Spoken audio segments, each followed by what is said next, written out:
Welcome to the Clinical Pen. It's great to be here. Today, let's discuss something that, well, it seems like everyone's talking about, or at least curious about. Low carb and keto diets. Definitely. They're huge topics in nutrition and weight loss right now. Lots of buzz, but also quite a bit of confusion between the two. Exactly. People often lump them together, but they're not really the same thing, are they? Not at all. They both cut carbs, sure, but how much they cut and why makes a big difference. So let's unpack that today. We want to really pull apart the key differences, look at why you might choose one over the other, and, highlight the important takeaways. Understanding these distinctions is key. It really helps you figure out if either approach fits your body, your lifestyle, and what you're actually trying to achieve health-wise. Okay, let's start with the basics then. Both reduce carbs, but they're distinct. Let's define low carb first. What are we generally talking about there? Well, a low-carb diet, fundamentally, it's about limiting carbohydrates, especially the refined ones, Like white bread, sugary stuff, pasta? Exactly, the usual suspects. Things that digest quickly and spike your blood sugar. Right. And is there a typical number, like a range for daily carbs that defines low carb? Yeah, generally you're looking at somewhere between 50 and 150 grams of total carbs per day. 50 to 150 grams. Okay. But it's worth saying that range can shift a bit, Depends on your goals, how active you are, but that's the general ballpark. So it's a reduction for sure compared to how many people eat normally.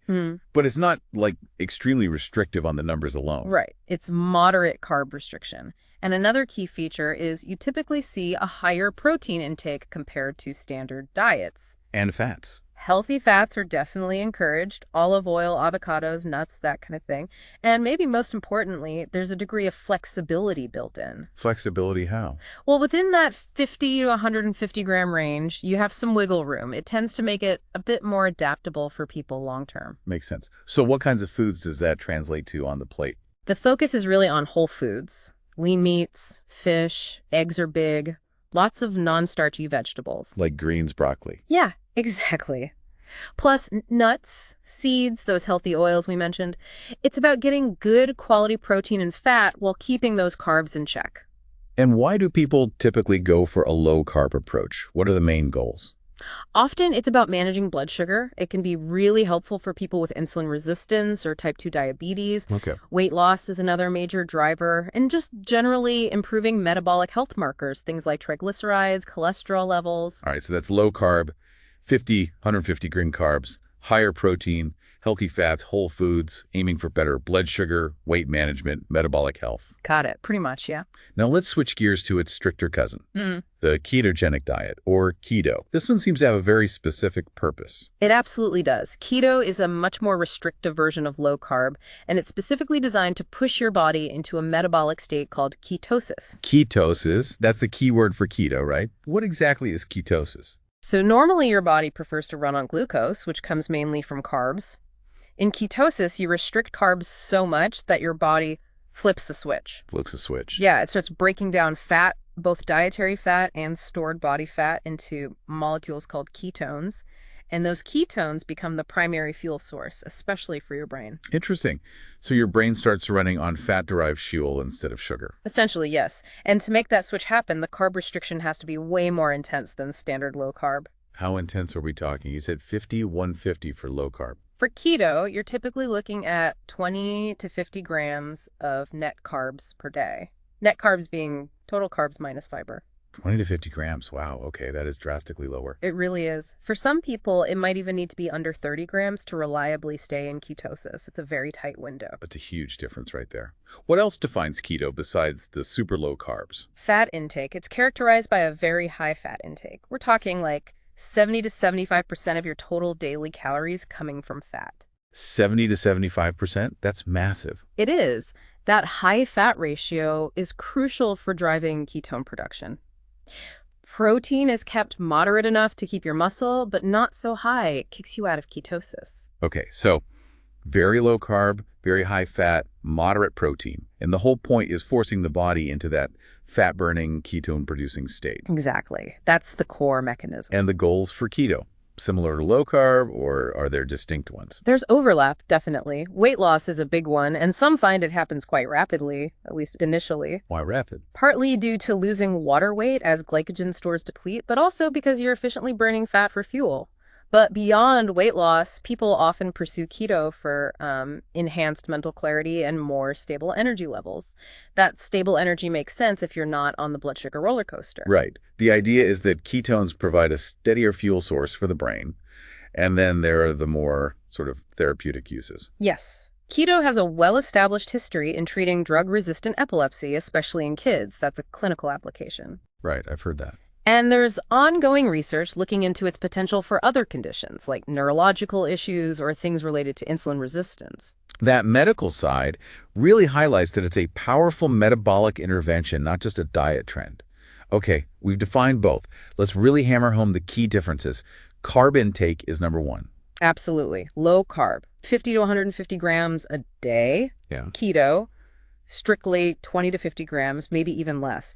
That number is the clearest dividing line. And that number dictates the metabolic state. Precisely. With low carb, you might dip into ketosis sometimes, maybe if you're at the lower end of the carbs or exercise a lot, but it's not the goal. That's not guaranteed. No. Whereas keto is designed specifically to induce and maintain ketosis. That's the whole point. Got it. Ketosis.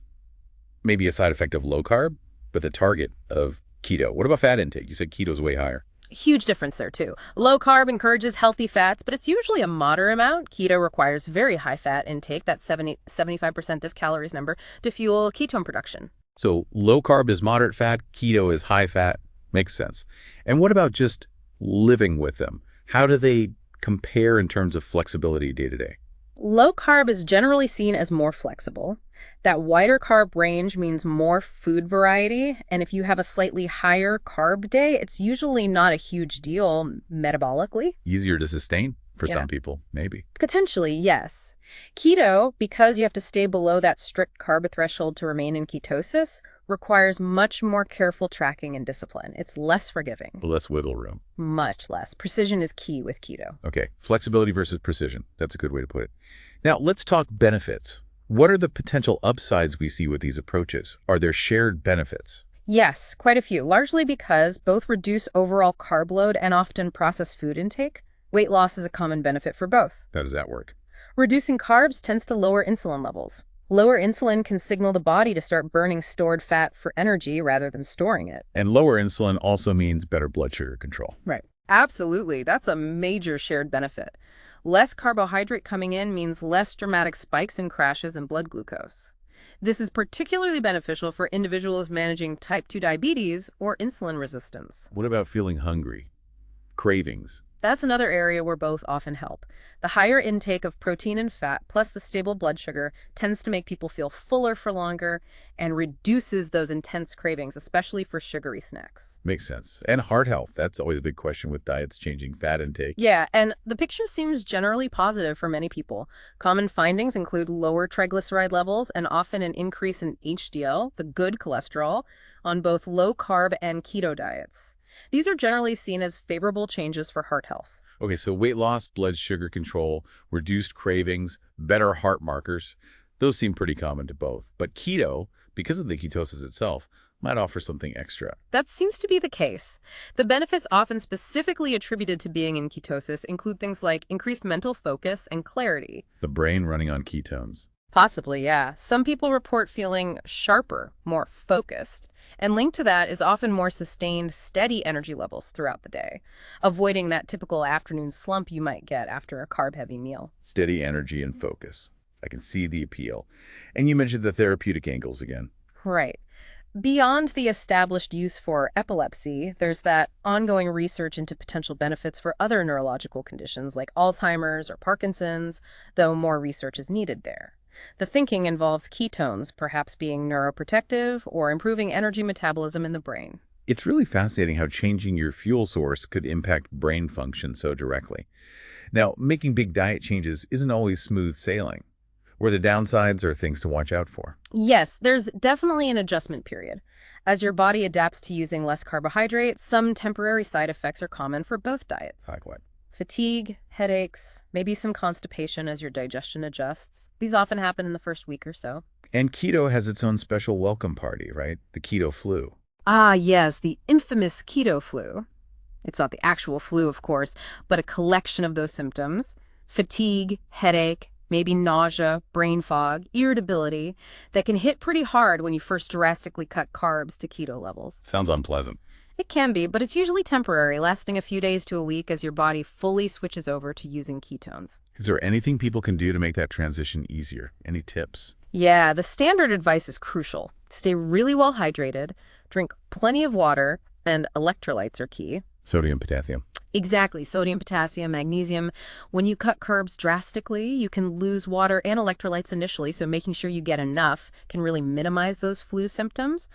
Also, some find easing into it, gradually reducing carbs over a week or two instead of going cold turkey can help. Good practical tips. Yeah. Okay, let's pull it all together. Someone listening is thinking, which path might be right for me? How do we help them decide between low carb and keto? Well, if you're looking for something more flexible, something potentially easier to stick with long-term for general goals like weight management or improving blood sugar, low carb is often a great starting point. The 150 gram range. Right. It offers significant benefits without demanding the extreme precision of keto.